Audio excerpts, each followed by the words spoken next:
The Lord be with you. And with your spirit. A reading from the Holy Gospel according to Saint Mark. Glory to you, O Lord.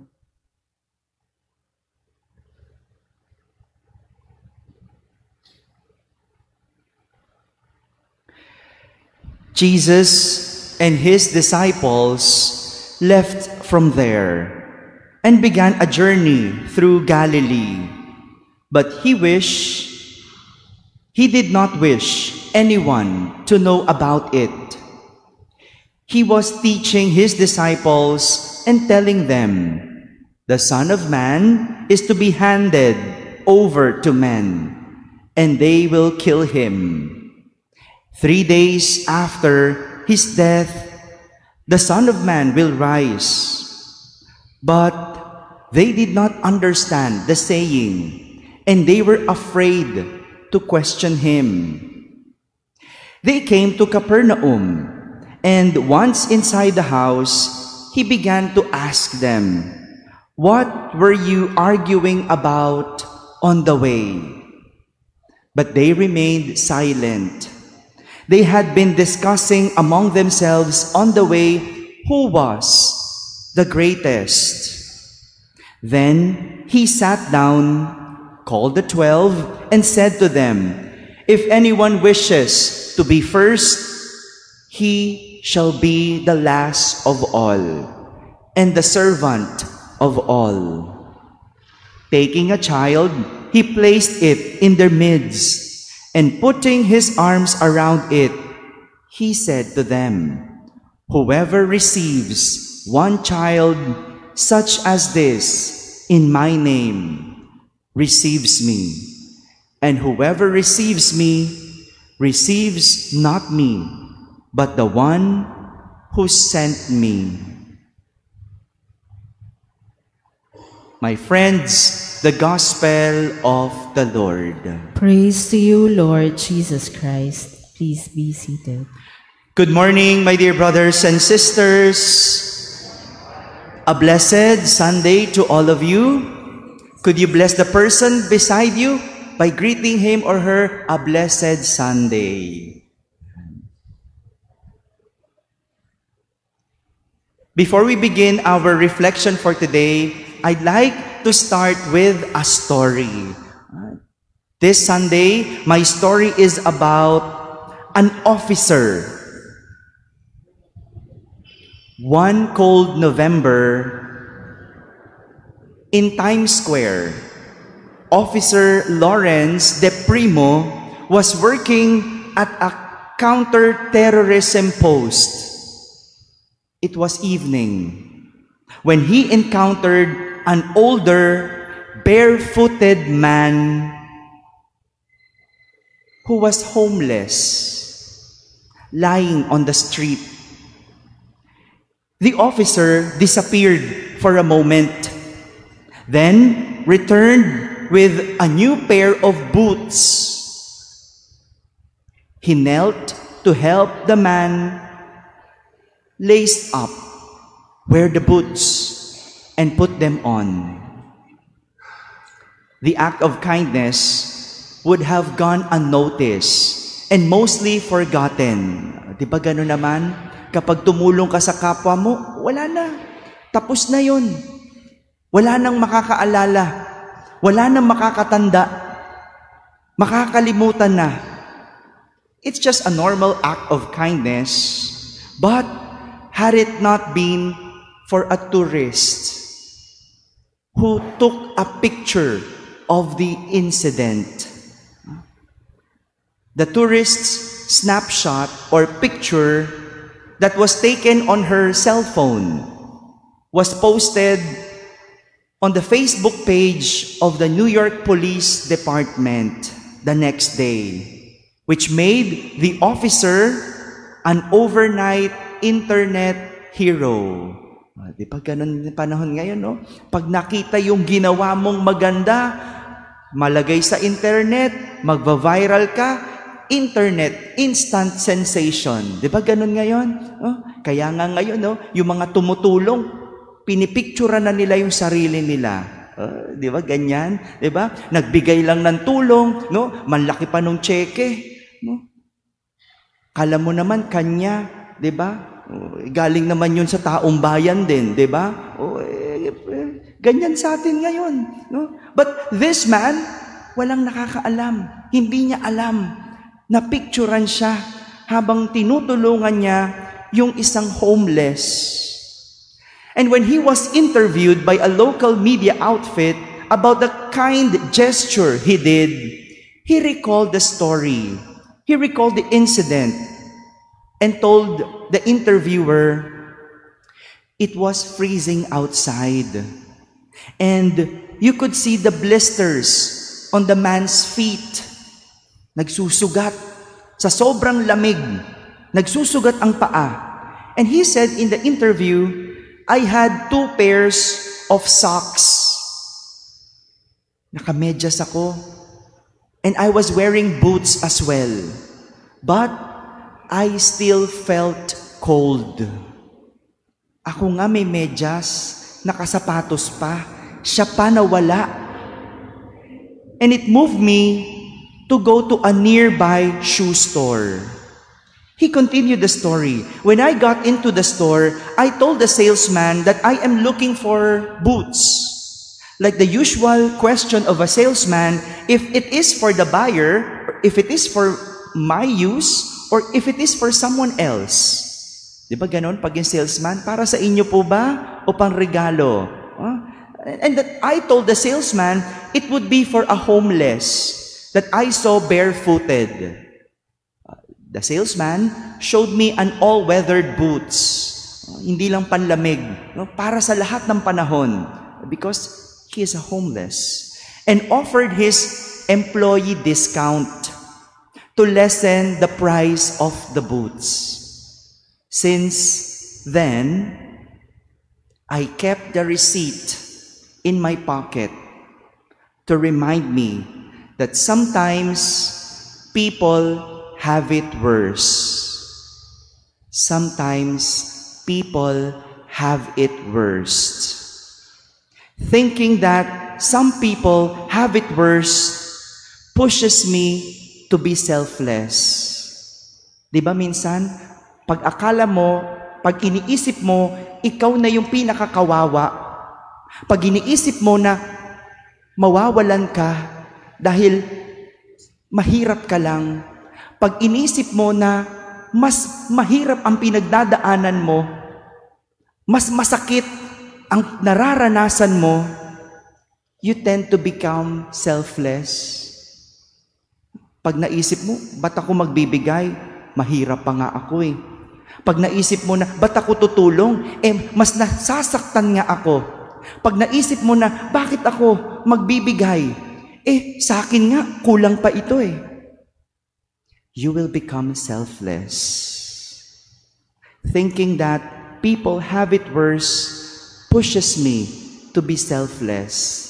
Pero pag inisip mo na mas nakakaawa siya kesa sa akin, you will become selfless. Pag inisip mo na may mas masakit pa sa pinagdadaanan mo, you will become selfless. Kapag inisip mo na mas may nakakaawa pa sa kalagayan mo, you will become selfless. The officer said, if people think that he has it worse, he will become selfless. But thinking of oneself to always have it worse will make you selfish. Selfless is putting the needs of others before my own needs, before my own desires, and before my own convenience. My dear brothers and sisters, this is the lesson that we could learn from our readings today. There was a discussion among Jesus's disciples about who was the greatest. Kung ini-imagine ko yung nangyari sa gospel, nagtatalo-talo yung mga alagad ni Jesus. Sinong pinakadakila? Ilan yung alagad ni Jesus? 12. 12 sila. Sino sa atin ang pinakadakila? Hindi ba? Sa atin? Sa eskwelahan na lang eh. Sinong pinakadakila sa mga estudyante? Di ba yung top 1? Top 2 ka lang. Top 1 ako. Uy, pasok ako sa top 5. Pasok ako sa top 10. Abay, natural. 10 lang kayo. Di ba? Pasok sa top 10. No? Nagganyan eh. Di ba? Sa mundo natin, ganon.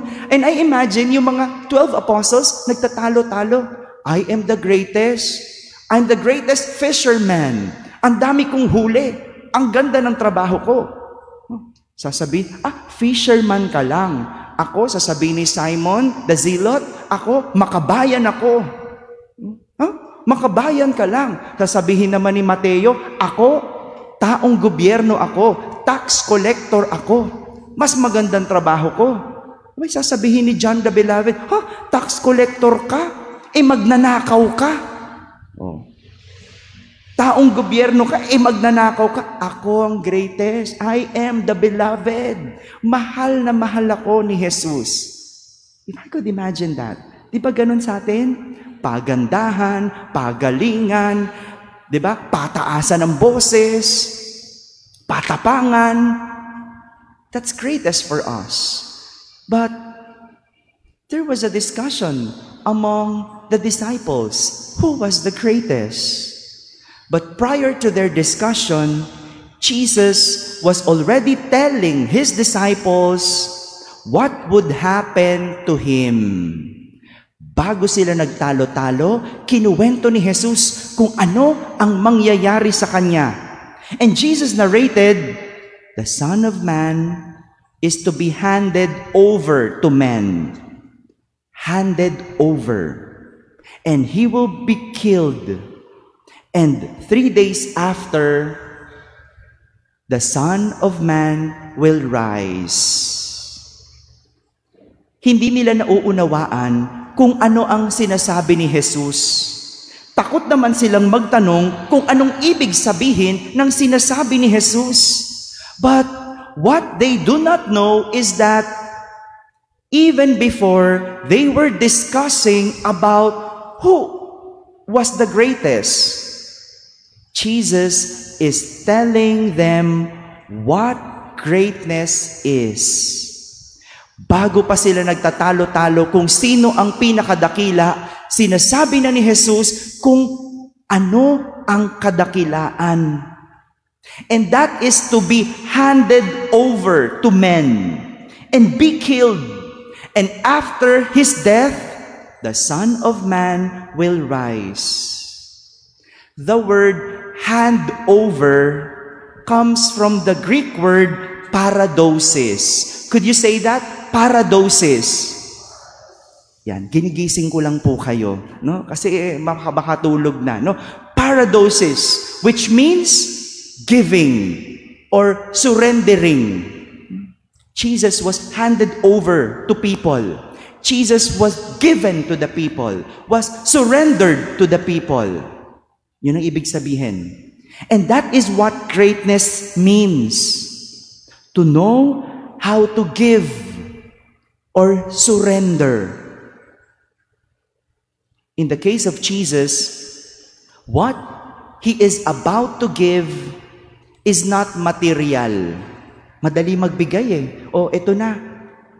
Ito na. Madali magbigay kung material. But what Jesus is about to give is not material, but himself. Sarili niya. His very self. And he will allow himself to be killed. But he will rise again. He will rise again.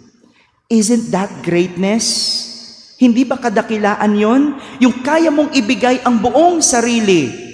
At hindi lang basta sarili, kundi buong buhay.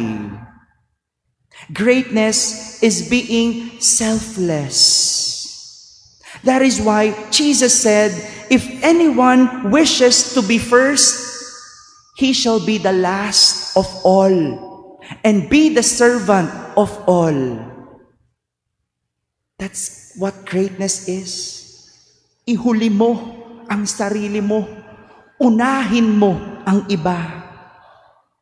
And this is the warning of St. James in our second reading. As he wrote in his letter, where jealousy and selfish ambition exist, there is disorder and every foul practice.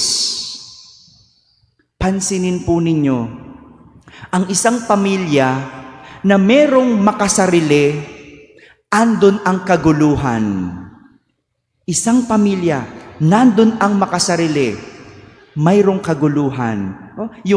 Ang lahat, ang ganda, nakagraduate na lahat, nag-aambag, lahat nag-aambag. Si ate sa bayad sa kuryente, si kuya bayad sa upa ng bahay, yung pangatlo, siya naman bayad sa internet. Yung tatay, siya bahala sa pagkain. Yung nanay, siya bahala magtrabaho sa bahay. Pero yung bunso, ayaw mag-ambag. Pero may trabaho. What happens? Magsisilipan. Bakit ako mag-aambag pa? Yung bunso, hindi naman nag-aambag. Maggugulangan, magbibilangan, magsisilipan. Diba ganyan? Isa lang ang madamot, isa lang ang selfish, gulo ang dulot. Imagine, sa opisina, isang empleyado na naging makasarili, inuuna ang kapakanan ng sarili kesa sa kapakanan ng kumpanya. Yung hirap na nga yung kumpanya, yung empleyado pa na yon, wala pang alas 5, nakasuklay na, ready nang umuwi. Samantalang lahat mag-OOT, para lang maisalba yung kumpanya, pero siya uuwi na. Look at that. And imagine a country na merong makasariling mga pinuno, uunahin ang sarili. Ano nangyayari? Disorder. Hirap ang tao. Bagsak ang ekonomiya. Bagsak ang tao. Imagine that. Isa lang na makasarili, it will create disorder. I remember always about a story of being selfless, yung kwento ng nanay ko. And I always, yung mga parents, I'm very, very sure, ganitong mga lahat ng magulang. Yung nanay ko, when we were young, nanay ko, siya yung taga-prepare ng pagkain namin. Sabay-sabay kaming lumalaki, 4 kami, na sunod-sunod, gigising siya, tapos magluluto na. Bubuksan na niya yung kalan, magluluto na, pupunta sa kwarto, gigisingin kami, babalik sa kusina, babalik ta rin yung niluluto, bubuksan yung gripo sa CR, tapos babalik sa kwarto, nakahiga pa kami, bubuhating kami. Papa, dadalhin sa CR, babalik uli sa kusina, babalik ta rin naman yung nilulutong hotdog, pabalik uli sa CR, paliliguan kami. Pupunta uli sa kusina, ilalagay na yung hotdog sa baunan namin. Tapos babalik uli sa CR, pupunasan na kami. Tapos babalik uli sa kusina, magsasandok ng kanin. Ganun, Isa lang siya, 4 kami. Paganon-ganon. Imagine tsura ng nanay ko, umaga pa lang. And that's 4 a.m. Kasi, before 5 a.m., dapat nakaalis na kami. And isn't that selfless? And even up to now, malalaki na kami, selfless pa din siya. And I always tell my mama, pabayaan mo na nga sa kanila yan. Malalaki na yung anak mo, may mga asawa na yan. Bahala na sila sa mga asawa nila. Bahala na yung asawa nila.